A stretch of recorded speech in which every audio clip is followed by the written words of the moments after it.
Good day everyone. To present a research titled Kahong Body Intervention Program, Championing the ABM Student Business Simulation, I'm Michelle D. Lilo and together with me are Dr. Alpa D. Acuña and Dr. Liberty M. Torres.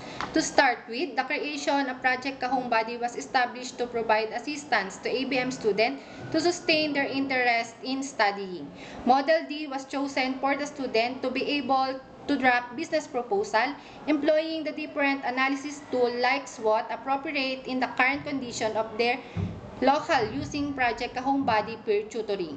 The primary objective of this project is to focus on learning, ensuring quality of teaching and learning, and provision learning resources to ABM students using peer tutoring. With regards to key literature, according to COBEL 2021, peer tutoring increases student engagement in the learning process, helps students feel less frightened by the content in doing marketing research and business plan, and students who learn more actively and participate both inside and outside of the classroom.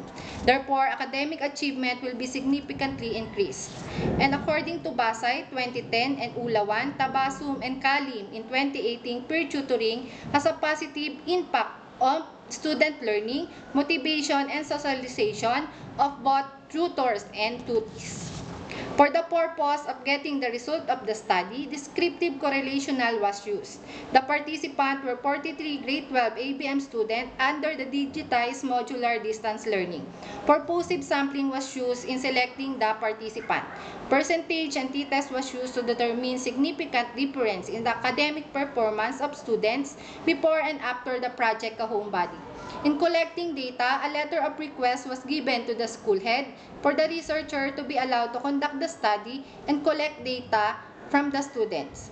Written parental consent and consent for minors were provided and secured before the start of the data gathering process. Most importantly, the study strongly observed ethical considerations since deal with parents, use written parental consent and consent for minors, and issues on confidentiality on their business simulation grades and anonymity were communicated with them and with their parents. To share the findings of the study, Table 1 shows the academic performance of grade 12 ABM student before the program. The academic performance of 43 students before is 77% and after 93% are outstanding. This means that the academic performance of the students increased after the implementation of the program Project Kahong Body. Table 2 shows that there is a significant difference between the academic performance of the student with a p-value of 0.001014 This implies that the academic performance of the student is greatly influenced by their classmate as peer tutor involvement in making their business plan. This also helps uplift their moral, social, and emotional values, most especially their ability to express their ideas. To conclude, initially, the academic performance of the students greatly improved after the implementation of Project Kahong Body program. Secondly, there is a significant change in the academic performance of the students participating in the business simulation activities. And finally, the peer tutor and the students' involvement has a notable impact on the learning.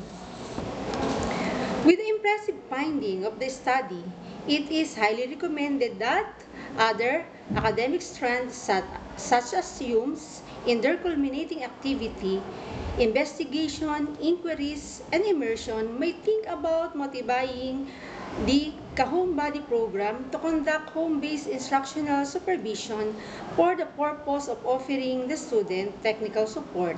And finally, the involvement of teachers, parents, students in their children's education should continue and strengthen in order to provide the necessary technical and instructional support for their academic achievement.